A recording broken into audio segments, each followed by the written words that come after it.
గోవుల గురించి గోశాలను సేవ ఆర్గనైజేషన్స్ చేసే కార్యక్రమాలు ఏంటి సార్? అంటే ఇప్పుడు వట్టిపోయిన ఆవులు రైతులు అమ్మేస్తున్నారు ఊర్లో. పాలు ఇస్తేనే ఆవు అనుకుంటున్నారు. అసలు ఏంటంటే పాలు ఇవ్వని ఆవు చాలా గొప్పది. పాలు ఇచ్చే ఆవు కన్నా పాలు ఇవ్వని ఆవు చాలా గొప్పది. ఆవు పేడ ఆవు మూత్రంతో 30 ఎకరాలు చేయొచ్చు అనేది మా గురువు చెప్తాడు, సుభాష్ పాలేకర్ గారు. అది నేను ఆచరిస్తున్నాను. అంటే ఒక గ్రాము పేడలో 3 కోట్ల సూక్ష్మజీవులు ఉన్నాయి. అవి వ్యవసాయం చేస్తాయి. మనిషి ఏం చేయడు వ్యవసాయం. ఇది కల్చర్. జీవామృతం అనేది కల్చర్.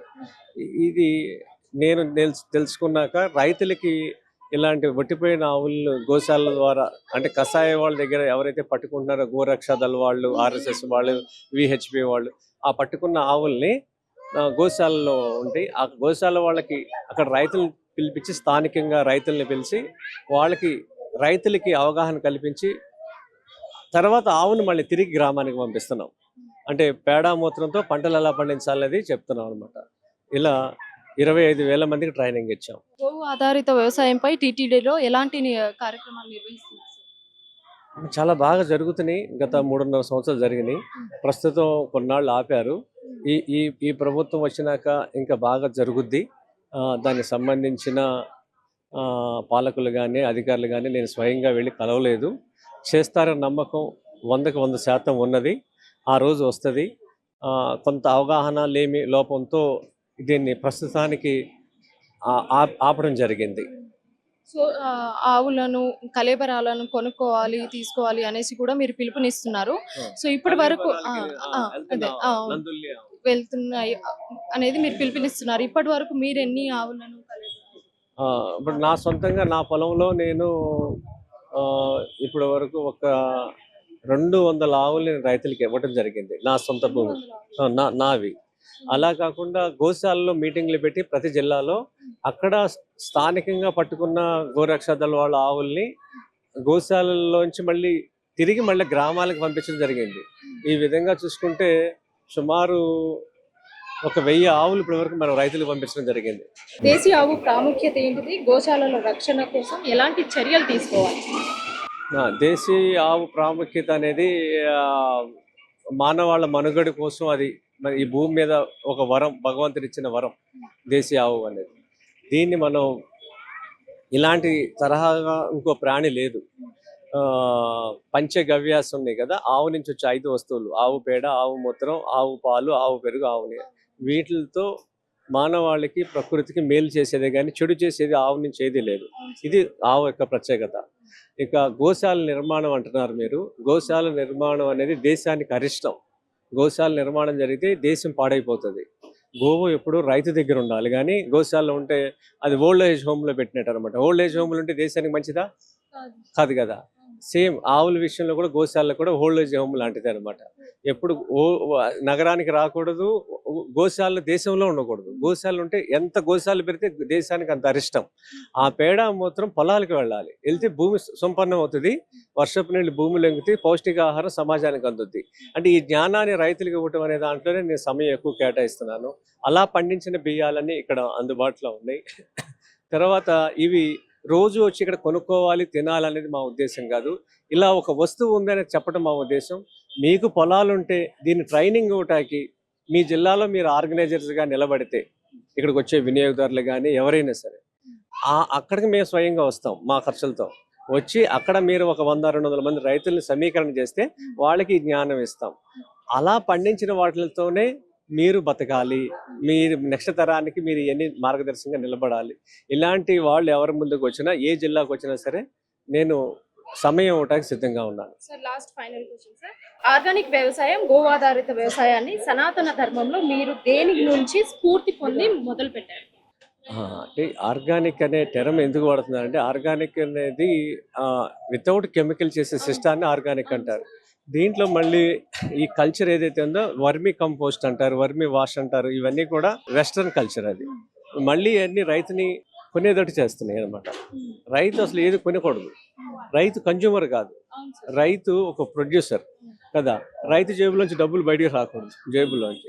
ఇప్పుడు ఈ ఆర్గానిక్ ఫార్మింగ్ ఇది అన్నా కూడా మళ్ళీ వానపాములు ఎరువు కొనాలి, వర్మీ కంపోస్ట్ కొనాలి, ఇవన్నీ కూడా డబ్బులు బయటికి వెళ్తున్నాయి.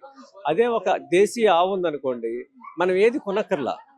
ఇంకోటి కల్చరు అగ్రికల్చర్ రెండు కలిసే ఉన్నాయి, విడిగా లేవు. అగ్రికల్చర్ నుంచే కల్చర్ వచ్చింది, అంతేగాని కల్చర్ నుంచి అగ్రికల్చర్ రాలా.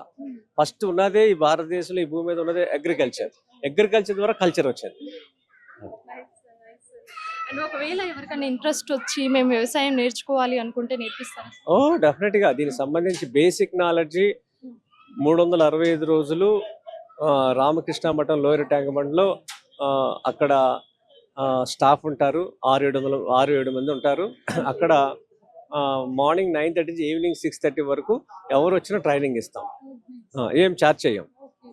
తర్వాత జిల్లాలకి వచ్చి మీరు ఆర్గనైజ్ చేస్తారంటే మేము వచ్చి జిల్లాకి వచ్చి కూడా మాట్లాడతాం. మాలాంటి యువతకి చాలా మందికి వ్యవసాయం ఎలా చేయాలి ఏంది అనేది తెలియదు, అసలు వ్యవసాయం ఎట్లా ఉంటది అనేది కూడా తెలియదు. ఆ యువతకి ఏం చెప్తారు సార్ ఒక మాటలో? ఇప్పుడు నేను ఒక మోడల్ తయారు చేశాను. వరిలో ఆదాయం లేదు, రాదు కూడా.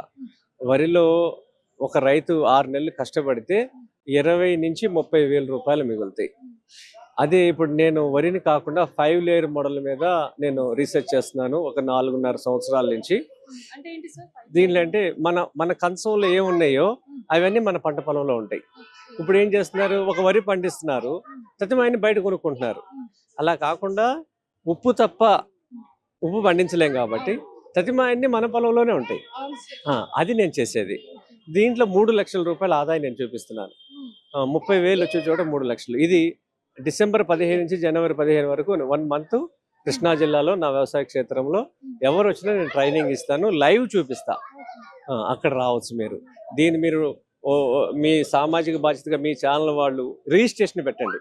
డిసెంబర్ 15 నుంచి జనవరి 15 వరకు పెట్టి రిజిస్ట్రేషన్ స్టార్ట్ చేసుకోండి. అసలు మిమ్మల్ని ఎంతమంది ఫాలో అవుతున్నారు కూడా మీకు వస్తుంది. ఇప్పుడు నాది మిఠాయి షాపు, నేను మిఠాయిలు అమ్ముకుంటే బతకాలి. వ్యవసాయం గురించి నేను ఎందుకు మాట్లాడాలి కదా. ఇది సామాజిక బాధ్యత.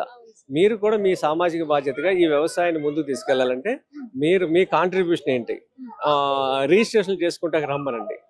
చేసుకుంటే నేను ఆ నెల రోజుల్లో ఎంతమంది వచ్చినా నేను ఎక్స్ప్లెయిన్ చేస్తా. చూస్తే నమ్ముతారు సిద్ధాంతాన్ని, చూడకపోతే నమ్మరు.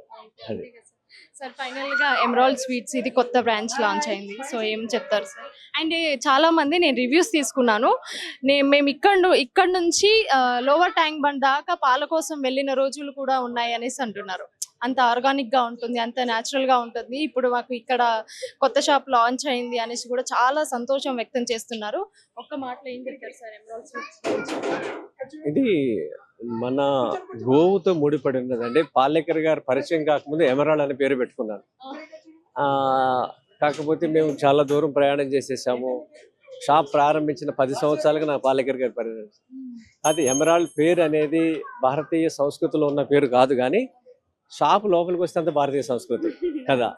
దీన్ని ఎవరు వచ్చినా సరే, అంటే ఈ భూమి మీద ఉన్న వాళ్ళు, మనిషి అన్న వాళ్ళు ఎవరైనా వాళ్ళకున్న సమయాన్ని తీసి వాళ్ళ భూమి కొని, లేదా భూమి ఉంటే ఆల్రెడీ ఈ వ్యవసాయం చేసుకుంటానికి ఆలోచన చేయాలి. ఈ భూమి మీద డబ్బులతో ఎవరిగా ఆరోగ్యం రాదు కూడా కదా. అదే డబ్బులతో ఆరోగ్యం ఎక్కడ వస్తుంది? డబ్బులు వేరు, ఆరోగ్యం వేరు. డబ్బులు ఉంటే హాస్పిటల్లో మీకు ఫెసిలిటీస్ వస్తాయి, బెడ్ బాగా ఇస్తారు, లేకపోతే ఏసీ ఇస్తారు, లేకపోతే ఇంకో అటెండర్ ఇస్తారు, ఒక నర్సుని ఇస్తారు కదా, ఒక డాక్టర్ని పెడతారు ఇంకా డబ్బులు ఎక్కువ ఉంటాయి కదా. అంతేగాని ఆరోగ్యం అయితే రాదు. ఆరోగ్యం వచ్చేది ఎక్కడ? ఆహారం ద్వారా. ఆహారానికి మూలం ఏంటి? భూమికి మూలం ఆవు. ఆ ఆవుతో పంటలు పండించుకోవడం అనేది మనం నేర్పించాలి. ఇది ఇంజనీర్ అయినా, డాక్టర్ అయినా, లాయర్ అయినా ఎవరైనా సరే ఈ భూమి మీద 2 పూటలో 3 పూటలో భోజనం చేయాలి. అది విషం లేని ఆహారం తినాలని నేను కోరుకుంటున్నాను. ఆ క్రమంలో ఎవరు వచ్చినా సరే ఈ వ్యవసాయం మేము నేర్పిస్తాం. ఇదే కాదు, ఏ మిఠాయి షాప్ వాళ్ళు వచ్చినా సరే వాళ్ళకి సంబంధించి కూడా నేర్పిస్తాం. దీంట్లో ఏం కాంపిటీషన్ లేదు, ఏది రహస్యం లేదు, అంత పారదర్శకంగా. ఇంకోటి, అలాంటి వాళ్ళకి నేను బియ్యం కావాలో మేము ఇస్తాం, వేరే షాప్ కాంపిటేటర్ ఎవరికైనా సరే. అందరూ ఇలా ఆలోచించాలి. ప్రతి మిఠాయి షాప్ వాళ్ళు కూడా దేశీయ ఆవు పాలు అమ్మాలి, దేశీయ ఆవు నెయ్యి అమ్మాలి. వాళ్ళకి ఏమైనా టెక్నికల్గా ఇబ్బందులు ఉన్నా సరే మేము వచ్చి వాళ్ళ పొలాల్లో పనిచేస్తాం. నిజంగా మీ మాటలు వింటుంటే అక్కడికి వచ్చి మేము స్వయంగా చూసి నేర్చుకోవాలన్న మోస్ట్ వెల్కమ్, మోస్ట్ వెల్కమ్. రండి, మీరు మీ యాజమాన్యంతో మాట్లాడి దీన్ని ఒక డ్రైవ్ పెట్టండి. ఎంతమంది వస్తారో మీకు తెలుస్తుంది. డిసెంబర్ 15 నుంచి జనవరి 10 అంటే ధనుర్మాసం మొత్తం నేను అక్కడ, విష్ణుమూర్తికి ఇష్టమైన నెల అది. ఆ నెల అంతా, ఆ మాసం అంతా నేను అక్కడే ఉంటా. ఇప్పుడు మనం 70 ఏళ్ళు ఎంత బాగొట్టుకున్నాం, ఆ గ్రీన్ రెవల్యూషన్ వచ్చాక ఎంత బాగొట్టుకున్నాం. అది మళ్ళీ తిరిగి సంపాదించుకుంటాకి మనం దాన్ని నిరూపిస్తున్నాం అక్కడ. లైవ్ చూపిస్తాం. లైవ్ చూసి నమ్మాల్సిందే కదా. పేపర్ వర్క్, స్పీచెస్ అయితే నమ్మరు, ఇదైతే నమ్ముతారు. Thank you so much sir. Thank you sir.